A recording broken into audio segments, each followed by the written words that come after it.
Hello, everybody, and welcome to the Reuse Company webinars. We will be muted during the webinar, but if you have any questions or comments, you can use the questions section.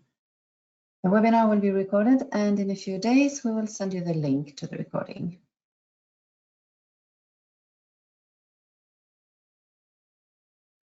Today's topic is universal interoperability. Start synchronizing your systems engineering tool chain. Elias Josfi is our presenter today. My name is Cecilia Karlsson, and I will be hosting the webinar. This is the agenda for today. First, we'll have a short introduction to the Reuse Company, and then we will see the concept of synchronized source of truth, a path towards tool interoperability. Next, we'll see mechanisms for information exchange, and then engineering assets transformation. After that, Elias will talk about interoperability and traceability, the digital thread. Finally, we will see a demonstration, and we will also have some time for Q&A.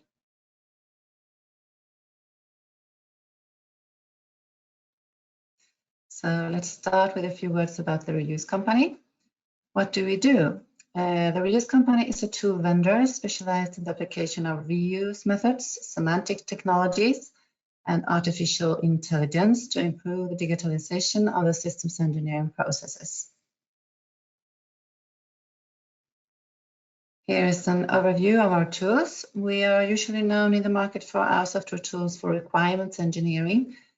You might have heard of our QA Quality Studio for quality analysis, RAT authoring tool, our writing assistant, KM Knowledge Manager, Traceability Studio, VNV Studio, Rex, a requirements engineering tool for MS Word, and our newest product, System Engineering Studio, which offers connectivity and interoperability between systems engineering tools and technical management processes.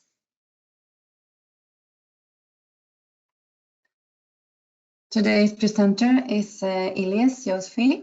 He is a senior key account manager at the Reuse Company, and he has a master's degree from the University of Montreal and the IMT Atlantic School of Engineering. He has a technical background in energy and mechanical engineering and has also been involved in research projects.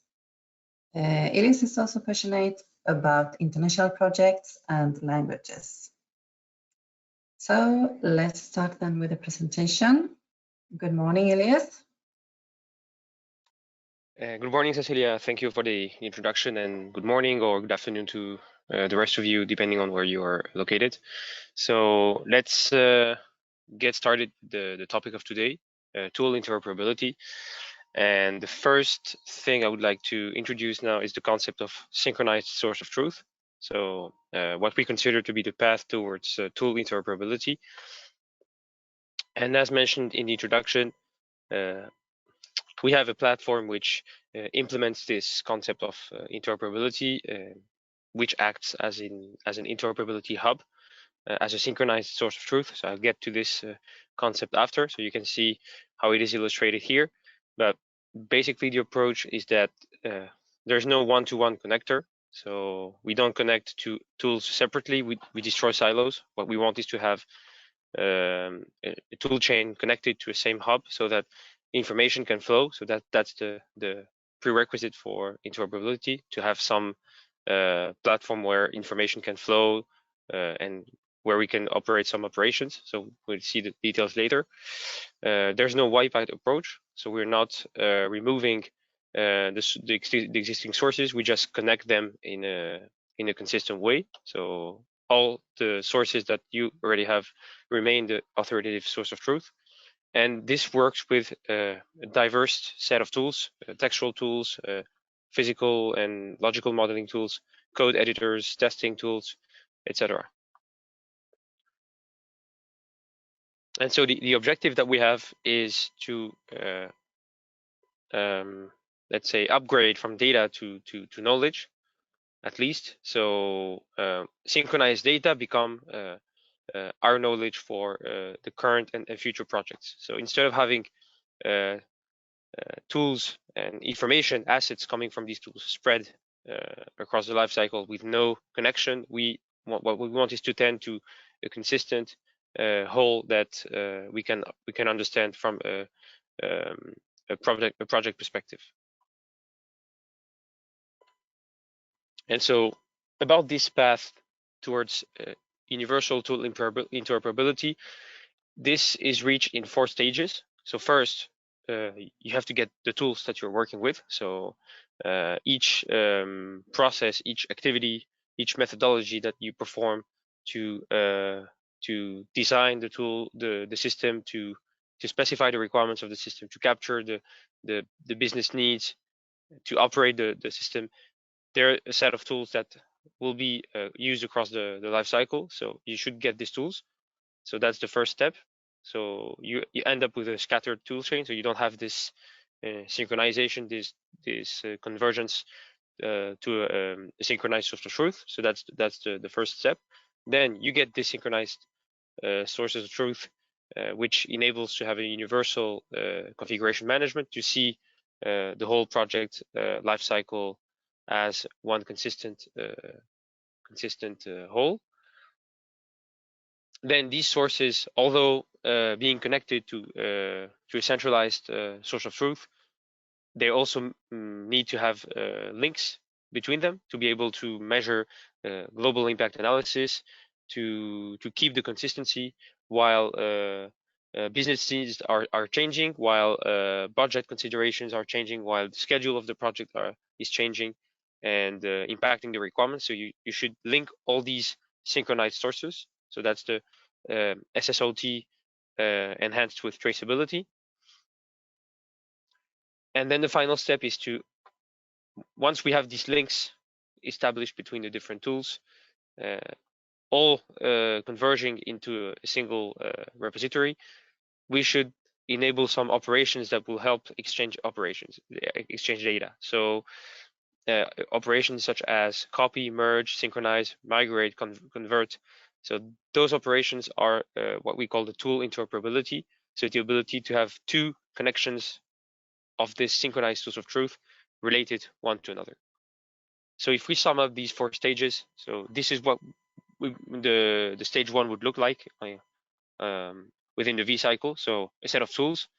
So that's a simplified view. You could have many more tools that what you see here. It's usually the case, and they're all scattered. So you could have some reporting, you could have some traceability done manually, not stored in each tool. So it's a tool-centric approach. So that doesn't mean that we're not performing traceability, that we're not performing VMV. That's just meaning that each of these operations are located inside the tool. So we want to trace the model elements to the requirements. That means that the requirements will be migrated to the model first, and the traceability will be done, or the opposite way. We would find some gateway between the model and the requirements platform, but this means the rest of the tools are still not connected to this this approach. That's the first step. Second step is considering that you can connect to synchronized source of truth.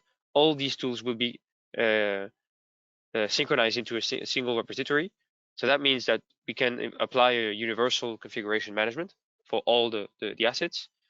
And there's the option of keeping a backup copy. So all the assets are maintained in this repository. So that means that we have versions of the model, we have versions of the requirements or test cases, we have versions of the stakeholder needs, of the project statement of work. So everything that is produced throughout the project, once connected to this centralized repository, becomes an asset that is versioned, even though the original tool doesn't have versions, or the original tool can have a versioning system, a change management system. But since you can produce other attributes such as the quality assessment or the traceability here, then you will be creating more assets than what you get from the source. So that's step number 2. And step number 2 enables bidirectional content management. So that means if you change something in the source is saved. So you don't have an updated state for the source. So it has just changed, but the repository status will show an updated content. So that means that we detect that there's a difference between the last version of the repository, the centralized synchronized source of truth, and the source. And so the action that is suggested, so we are changing, we are applying a change from the source to the centralized repository. The suggested action is to update the repository with the source content. So that's what we get. If the change happens in the other way around, the change is done in this centralized repository, we can push the changes back to the source. So in that case, we are updating the repository itself. So it's also featured as updated, but the source is about to be updated as well. So that's what we would see in that case. And the suggested action for the opposite direction is to save the repository with the updated information and update also the source. So there's a push back to the source with this change that happens inside the centralized platform. So that means if you have two connections to external tools opened in the tool, you could modify information in these two tools in a neutral way without having to enter each tool separately, and then you can push this information back to the tool. So that's opening the way to interoperability, because since we can connect to these sources separately, we can also operate transformations or copy information between these connections, and therefore push the obtained result back to the sources. And so you see that that's a double save. Two databases are being synchronized, and the final result would be that everything is at the same level. So you can compare the status of source and central repository. So as said earlier, we link the tools together to maintain the digital thread, to ensure end-to-end traceability and global impact analysis. And we also, very important, we can detect suspect links. Once we change, for example, the scope of the project, then we have to know that this scope can harm the overall design input requirements, or even the needs that are derived from these business analysis can be harmed by the change. So, and then step 4 is stage 4 is interoperability. So once we have these links created, this traceability enables to get a view of the impact, and then the impact can result in a need for changes. So instead of having to change in each tool, we can use the traceability information to target where to change the information, what to synchronize, what to transform. Because if the requirements change, then the requirement will be realized, will be implemented in model architecture. So if we know the tool knows the language of each connection it establishes, so there's also a transformation that can be that can occur between the requirements and the model. So we could update the model just by getting the requirements processed by the tool another time. So, and the concept of object binding is not at project level, not at connection level, but at work product level. So work product is a single object. So we link a specific object from the source to another object in the target, or several objects, and we perform some function, or we define a trigger that will propagate a change from the source to the target. So we'll see this concept afterwards. And if we go back to one of the main questions that we ask ourselves when we want to synchronize sources of truth throughout the life cycle, we sometimes have the debate of natural language and models. So in MBSE, we usually address the 3 pillars: tools, methods, and language. But in the scope, in the overall scope throughout the life cycle, we have many triangles, tools, method, language that are different. So we should find a common representation framework to neutralize, to provide the same interpretation for these pillars all over the life cycle. So I'm using SysML for models, but that means I have to address requirements, there are two ways to do that. Or most organizations, when they deal with MBSE, tend to move the requirements inside the model to use the same language. But if we stop at requirements and architectures, that's fine. But if you go further up in the V model, if you move up to the diverse stages, so maybe the stakeholders involved won't have won't be mastering the SysML. So we should be able to keep the assets in the original format and find a way to interpret this language and convert this language into models. So instead of keeping the tool-centric approach, moving into a data-centric or knowledge-centric approach. So that means that regardless of the tool used, PLM, ALM, requirements management, MS Office, we should consider all the objects in a neutral language. Same for the method used, architecture frameworks, traceability, etc., or the language. So the hubs conveyor, the interoperability hubs conveyor is a tool-neutral representation language called system representation language that will centralize all the assets coming from one tool or the other, and that's the flow for the interoperability. So when we connect to an external tool, there's a first transformation operation done using the tool ability to connect to external sources, so APIs that will be gathering the information and converting them into decentralized repository language, and using the knowledge-based information. So since the tools are running with NLP, they will be analyzing the semantics also of the source, and so representing these assets semantic graph and keeping this information in the centralized repository, which then enables to using the transformation rule of the destination tool, we do the copy the transformation within the tool using the neutral language, and then this is pushed back to the output tool using the same transformation rules. So basically, this is the way we do the transformations. We do the all the operations in general. So copying text to another textual file, textual tool will be done this way, for example. So we have two elements here: the centralized assets repository and the knowledge base.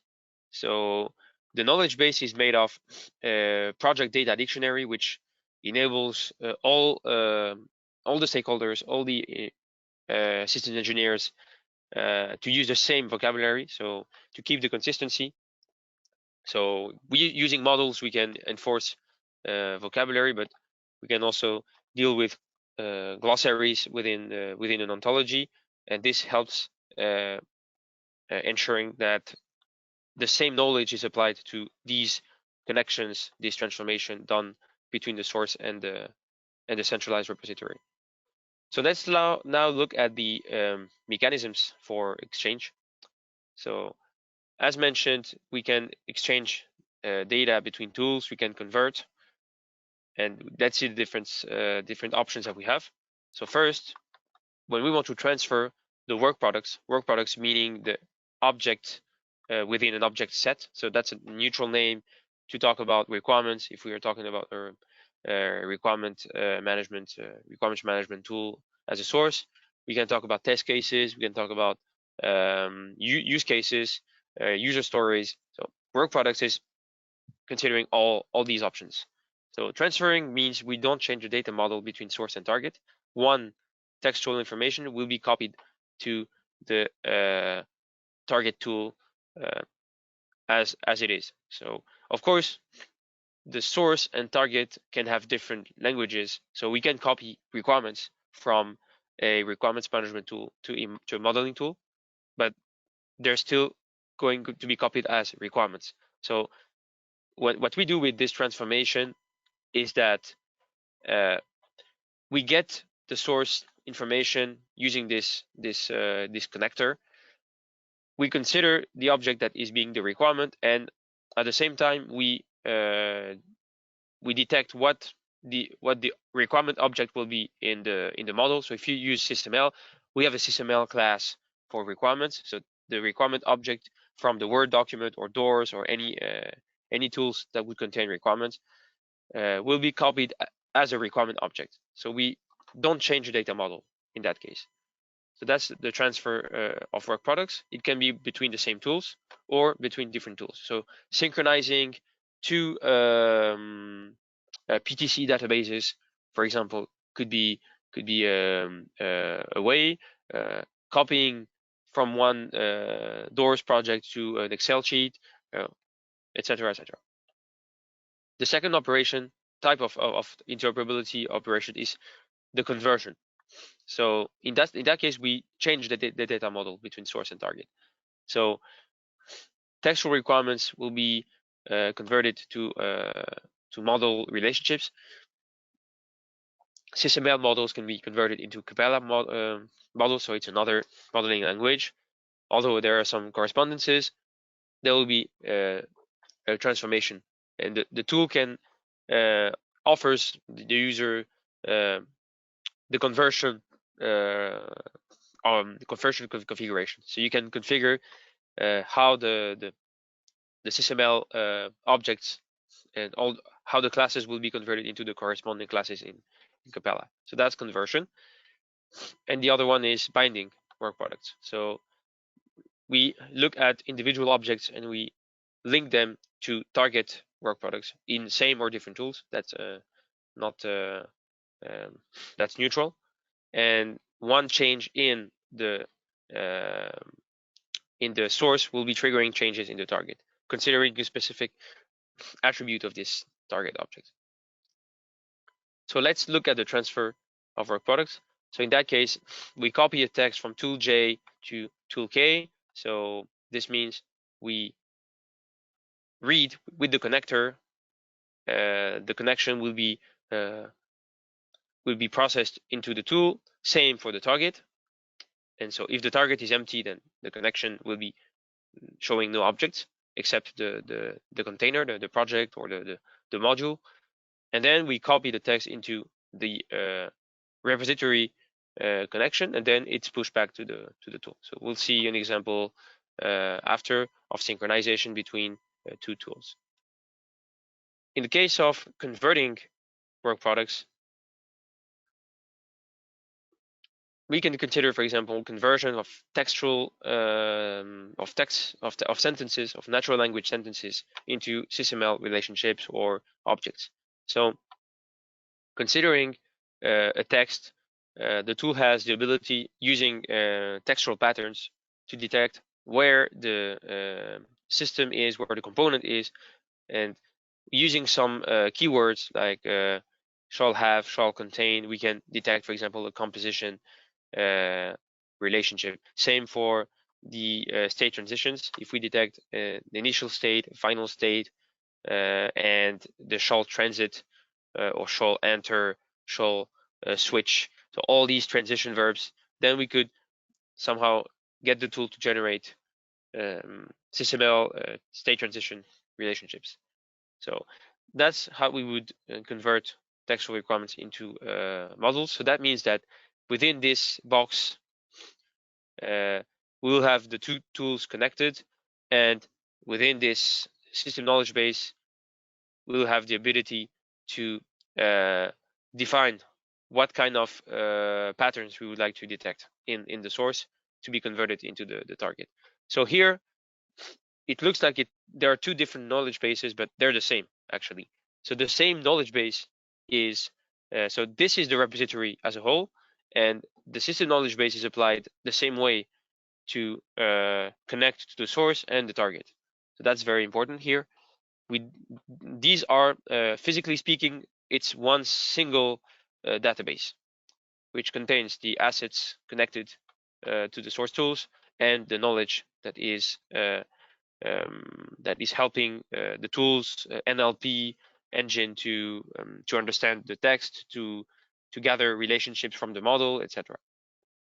So the same knowledge base is applied to source and target, so that we understand the text here, we convert it into the relationships. So the SysML relationships have their equivalent in the SRL language, and so that's how we can detect using this this path that we want to generate a state transition using this or that pattern. The final transformation type here is the binding of work products. So in that case, we can bind SysML models with text. One example would be, for example, that we have a model element, we have a state transition, we have a function in the model that is allocated to a system, and there's a requirement specifying this function in natural language.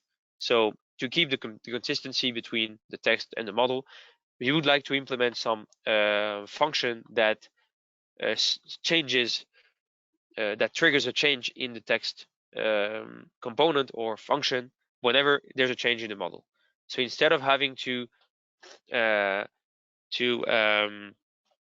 the changes and check the impact analysis and manually decide if we want to update the requirements, we can have the model trigger this change. So that's not mandatory. You can decide to apply this binding operation or not.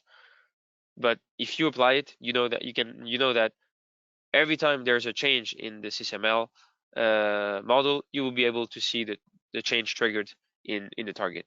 So that's why we say that interoperability and traceability are somehow linked, because at stage 3 that we mentioned earlier, we have the traceability to be able to detect changes on one side and the impact on the target, but we don't have this operation to force or trigger the change in the target. So interoperability is adding this feature on top of it. So detecting that within my SysML model, I have a function that is specified in my requirement, I'm triggering the change in this specific function in the text. Illustrating this example, this means that one change in the function in the model will update the textual item in the text. So if I say configure round here in this functional breakdown structure here, if I change this to configure compact parameters, then we expect the text to change accordingly.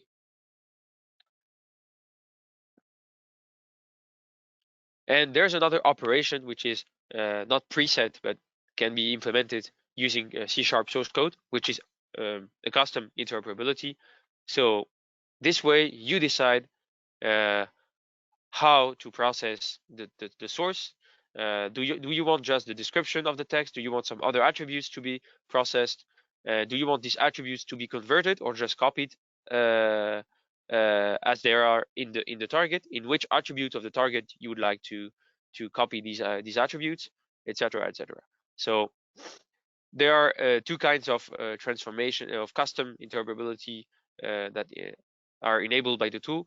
One is the generic interoperability. So in that case, you're using the a preset configuration to map the properties and the objects between source and target. So you decide for each set of subset of objects from the source and of the target what transformation to apply. So you could operate different interoperability actions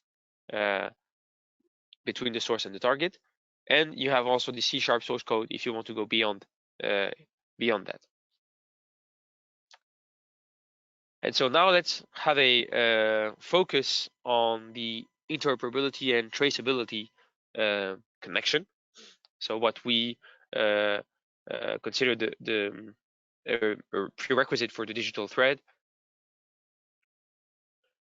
And so work product binding, as I said, is the ability to link objects using functions that will be triggering changes. So instead of just detecting the impact of a change using traceability, we can also keep the consistency by triggering the change.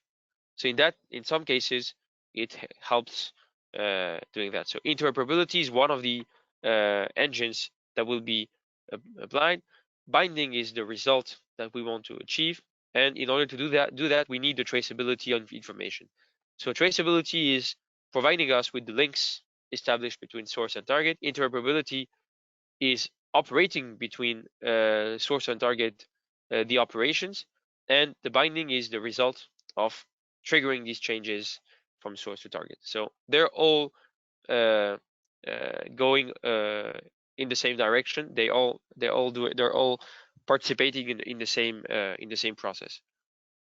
So the traceability in the tool is tool neutral, same as the interoperability. So in all the examples, I speak of tool J and tool K because the idea is not to consider a specific tool as required for these operations. Any tool that can be connected in SAS Engineering Studio can do the job. These traceability is powered by semantic algorithms. So we run some algorithms to discover new traces. So beyond doing manual traceability, which you can do as well, you can also do semantic discovery of traces, use patterns to detect similar structures in requirements or a piece of requirements. You can also detect some common names in two elements. So you have different algorithms available, and you can also develop your own algorithms.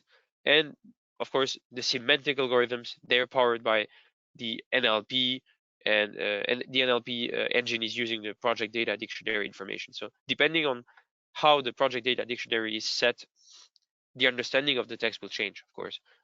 Given algorithm will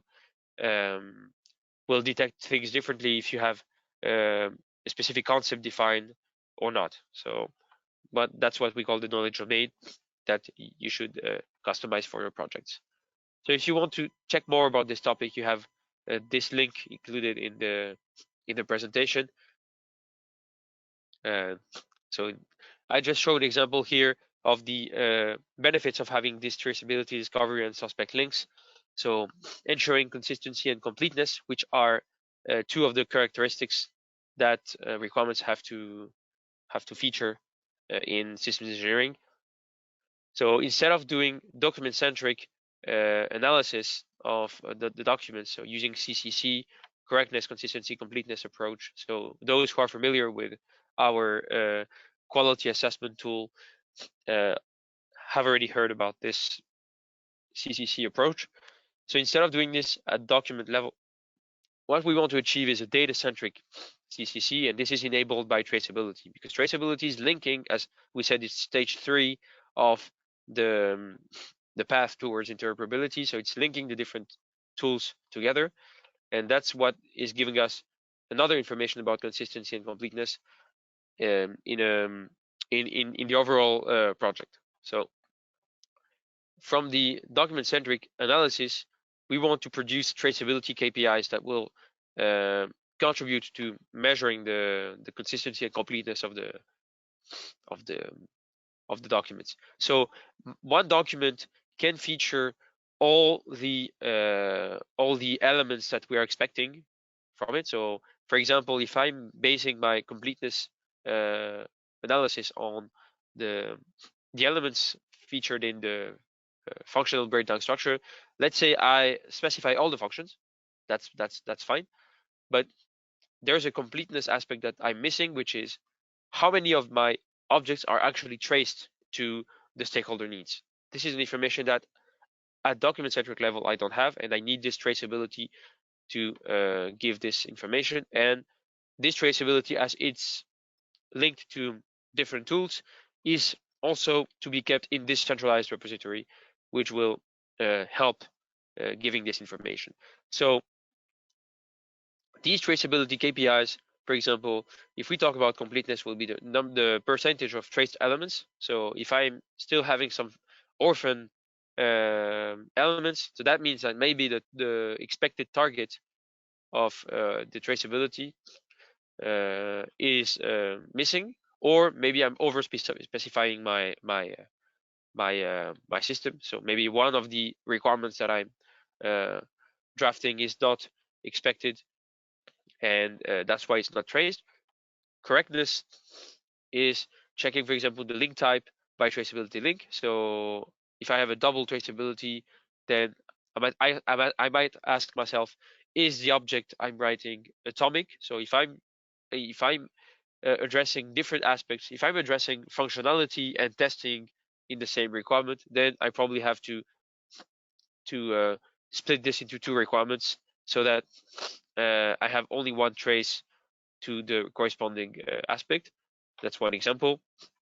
And consistency is considering the percentage of suspect links. So if I have any suspect links discovered, then that means that I have a delay, let's say, between the information I'm keeping on one side and what is expected on the other side, or I have a duplicate information. So anything that is harming the traceability will be triggered as a suspect link, and there will be a decision to be made to maintain the consistency.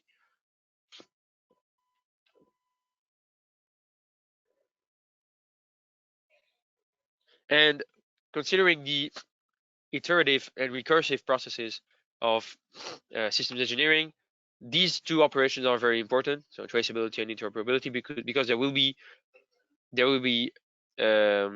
processed in a cyclic way.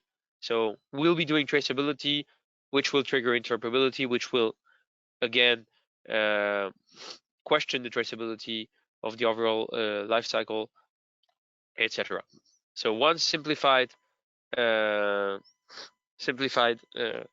representation would be this one. So at a certain point, we're synchronizing the baselines, and these baselines will then result in an analysis of the suspect links. And this analysis then, this CCC analysis, so suspect links is one of the analysis that we can provide, but we can also check the correctness and consistency. So this is the consistency, so we can check the correctness and completeness of the traceability. And based on the information we have here, it will trigger a content update. And this content update can result in object binding as we are changing information that might threaten the consistency of other documents with regards to the project objectives. So we go back to object binding, and this goes back to synchronizing baselines, and maybe we have another suspect introduced elsewhere. If we are updating the architecture and the requirements are being updated using this process, maybe we have to check again the business objectives or the user needs, expected needs, for example. So the expectations might change also at the same time. So it could go the other way around. So we can flow top to bottom or bottom to up the V cycle. And there's also here one component that can be considered inside this aspect, which is the VMV aspect. So this is also to be used together with the VMV processes.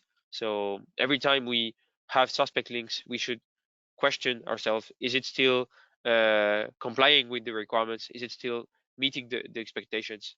So there's also VMV involved here. So let's get to some examples of the interoperability aspects that we have in the tool. So let's start first with a data exchange between tools, what we call the synchronization.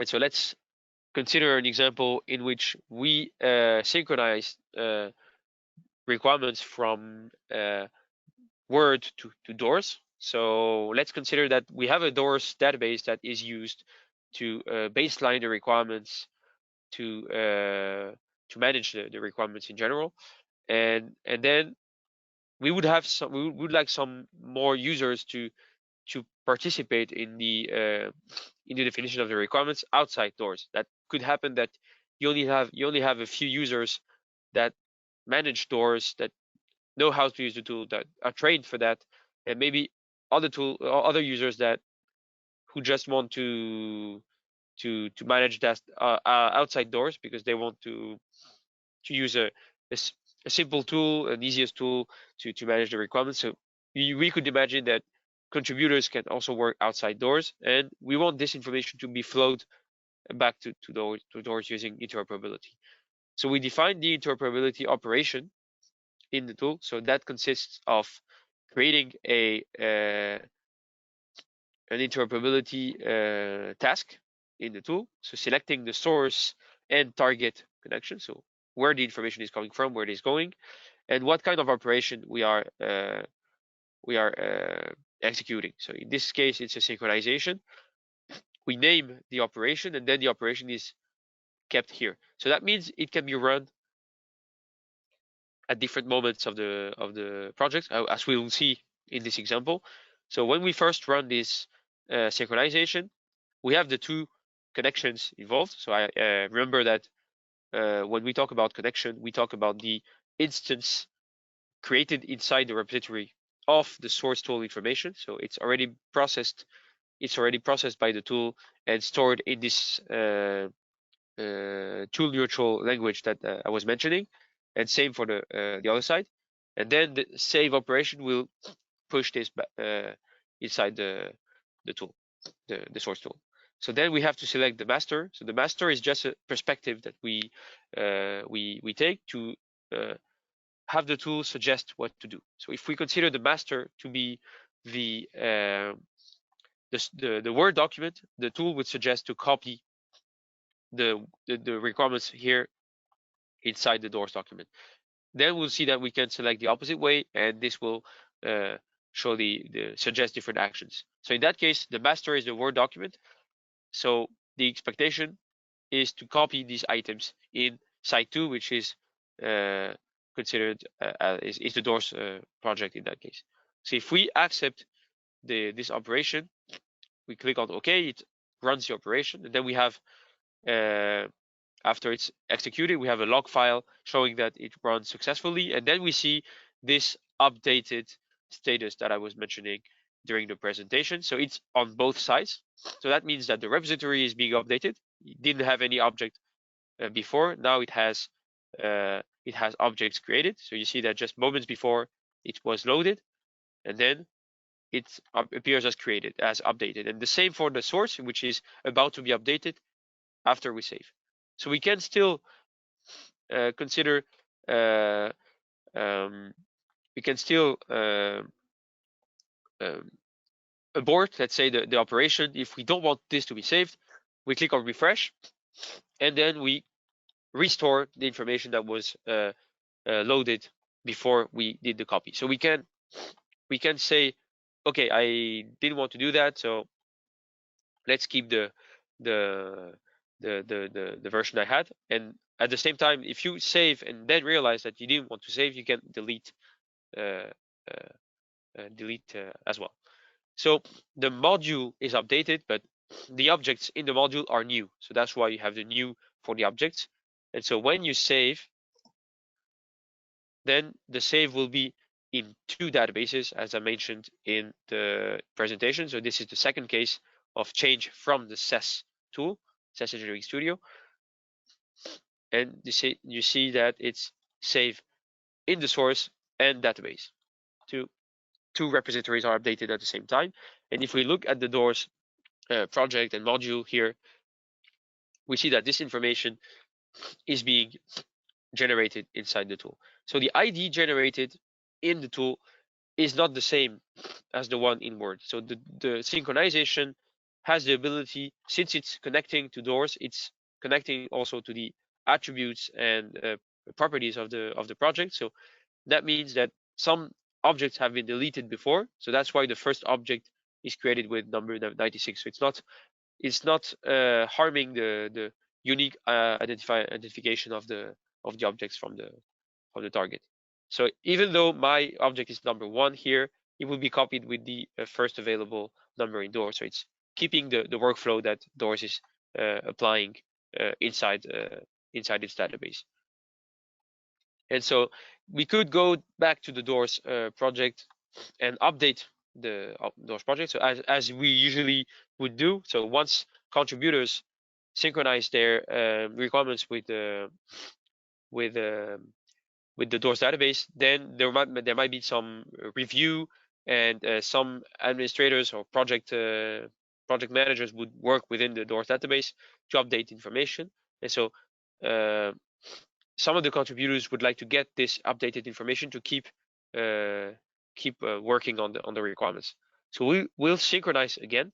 So this task that was created before will be executed a second time, but this time to synchronize the information indoors inside the Word document. So we have to open both connections to operate. So that's always the case. So remember the hub's conveyor. So you have two tools at the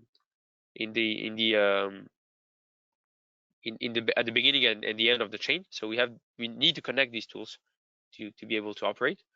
And so now you see that from the repository perspective, we have one updated object and one new object, but the left side is white, which means that the source is already synchronized because it was changed from there, so it was already saved.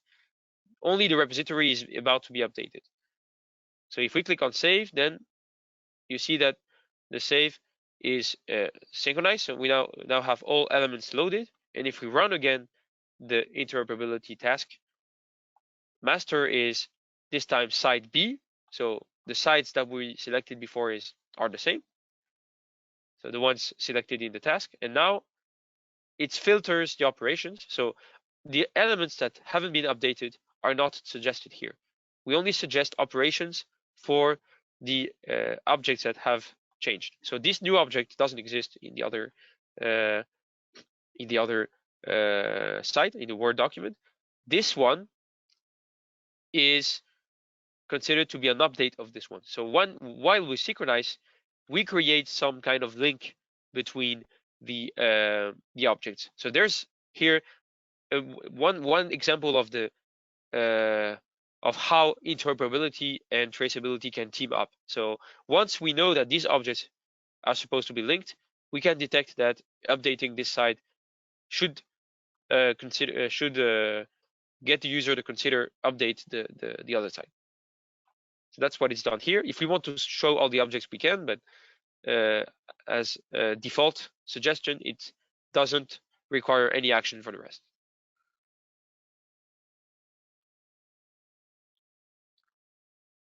And so then, once it's executed, we can see that the document is updated.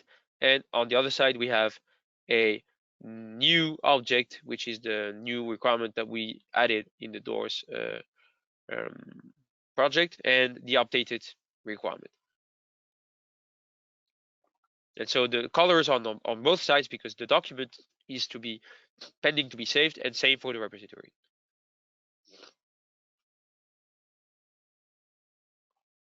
Okay, so that was the first example of interoperability. So transfer, information exchange, no change in the data model between the source and target.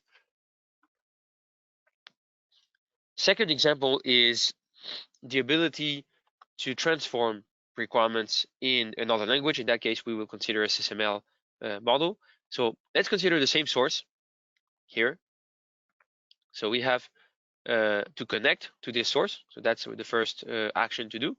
So while we connect to the source, we are connecting the source to the centralized repository, and we do the same for the model. So once it's connected, we can reach an existing connection to the model, or we can create this connection if we don't have it. So this is the Word add-in of SAS Engineering Studio. We also have a desktop version of the SAS Engineering Studio, not running within the Word interface. Both can be used for the interoperability operations. So in that case, since we are working between Word document and another source, it's from the visual aspect, it's better to work with the add-in. But if it was doors to Cameo, so it would be more convenient to use the desktop application. So now we open the model on the other side. So we need this second connection to operate. And you see that now everything is synchronized. So you just have to look at the top level. If the top level is loaded, then everything is loaded. And then we can see that we have different tasks here. You can detach the panel if you want. And then we have one task, which is generate SysML content from textual sources. And if we look at, we can look at the the execution of the task. So when it's executed, the tool asks if we want to create a trace between the detected textual element that will produce the relationships and the objects in the model and the model elements generated. So you see again the link between interoperability and traceability. So in that case, we say no, because we want to focus on the transformation of the object. And then what happens is that you can see the log of the transformation. So when the transformation is run, you can see the log of the transformation. And for example, you see that the input text post-combat mode is created as a state in the state machine in SysML. So that means within the text, the tool detected the state and converted it into the initial state in the state machine.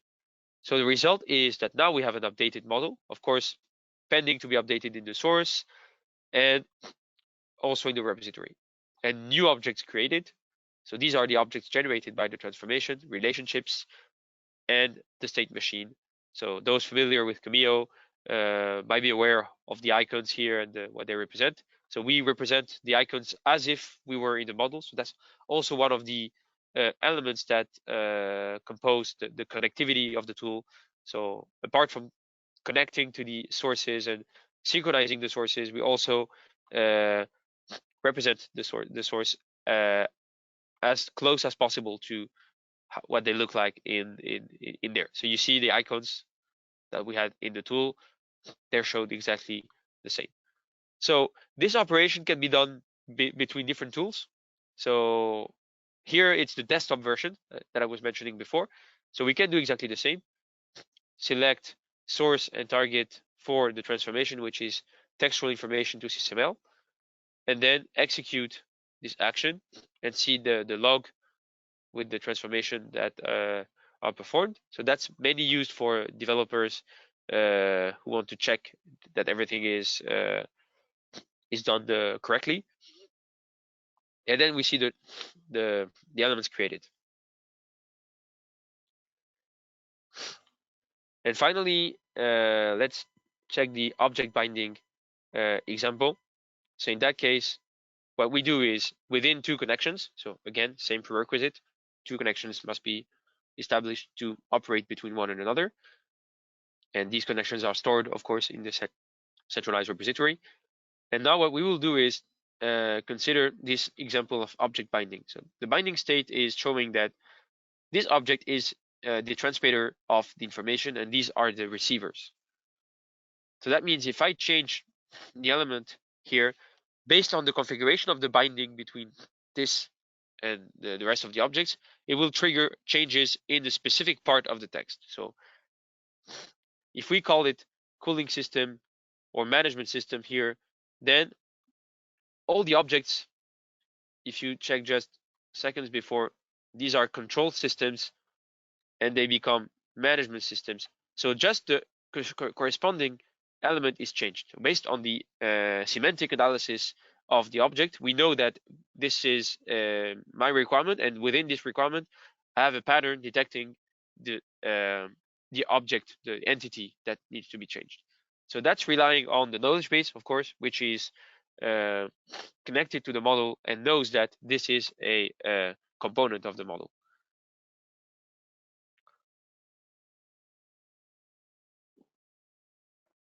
And so when we edit a binding or want to create a binding operation for the remaining object, which is not bound to the source, what we do is select the attributes. So this is the attributes in the internal language of the tool. So I have an attribute called name, which is the name of the entity in the model. And the same for the requirement. I have a description, which is common to all the textual connections. So, and then I select the pattern that needs to be found within the tool. So for example, I have to find a pattern which defines the property of the system, and the element that needs to be changed is my element here. As a generic category in the tool is called a block. which corresponds to the blocks in XML. And then this is creating the binding. So you have the symbol appearing here. You have an update status shown as well. And once we change management to control, you see that the others are changed to control as well. And then we can see the also the changes happen, so you can revert to previous versions. So you could do that at object level or at baseline level if you want. But this is a way to control changes between source and target and keep the consistency between both. Okay, so let's move to the questions. Cecilia, do we have any questions in the question session?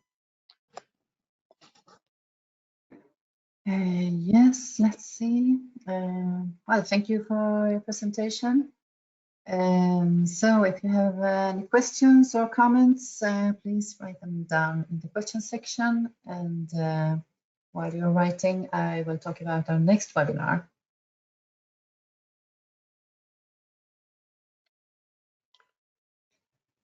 It's called the Digital Verification and Validation according to ISO 15288 across the V model. V&V is the fundamental process within the V model of any system development, and this importance is reflected in the number of digital tools capable of performing testing, analysis, simulation, etc. However, when dealing with the actual management of these V&V processes, most procedures require manual input of all the information and data into custom spreadsheets, which are not prepared for the needs of collaboration, different roles, traceability, importation of data from testing applications, and so on. In this webinar, you will learn how the SES Engineering Studio can provide a digital environment with the required tools for you to perform verification and validation according to ISO 15288. And the dates for this webinar are the 13th and 15th of December. So let's see if we have any questions. Yes, these capabilities are really powerful, but I would not want to have anyone execute them at will. Is there any way to control this? Okay, thank you for the question. Yeah, I believe that you're relating to the last example, the binding operation. So of course, we know that having this ability to execute changes, to trigger changes in targets automatically could be like out of control if we don't have this managed. So that's why within the tool we have the ability to configure roles and permissions so that not everyone can enable these bindings to be executed. And without speaking about the operation itself, just the access to the content is also controlled by user roles and permissions. So as said during the presentation, binding is like the most advanced level of interoperability that you could have. So of course the transformations or the copy or merge operations that we saw are something that you have to trigger yourself, which is not the case of the binding, which is triggering changes without you noticing, or at least we can say that. So yeah, we have a need for control, and you can control these operations in the tool using the user management. So hope that answered the question. Okay. Let's take another last question. Which tools can you connect to? Do you have a connector for CodeBeamer, for example? Yeah. So thank you for the question. That's a good question, because as I said, we do have connectors. So I mentioned different connectors during the presentation, and the neutral aspect of the tool's ability to transform, to do interoperability in general. But yeah, when it comes to connectors, we have over 50 connectors available in the tool. So just have a look at our website. You have a list of connectors available. Codebeamer is of course one of them. But if you're interested in linking Codebeamer with another tool, so it might be interesting for you to look at the list, or if you want to have it checked together, just drop me an email. I'll display my email at the end of the presentation, and we can discuss that more in detail. Okay, thank you. Is there any history of these changes? Or the changes you do? Yeah.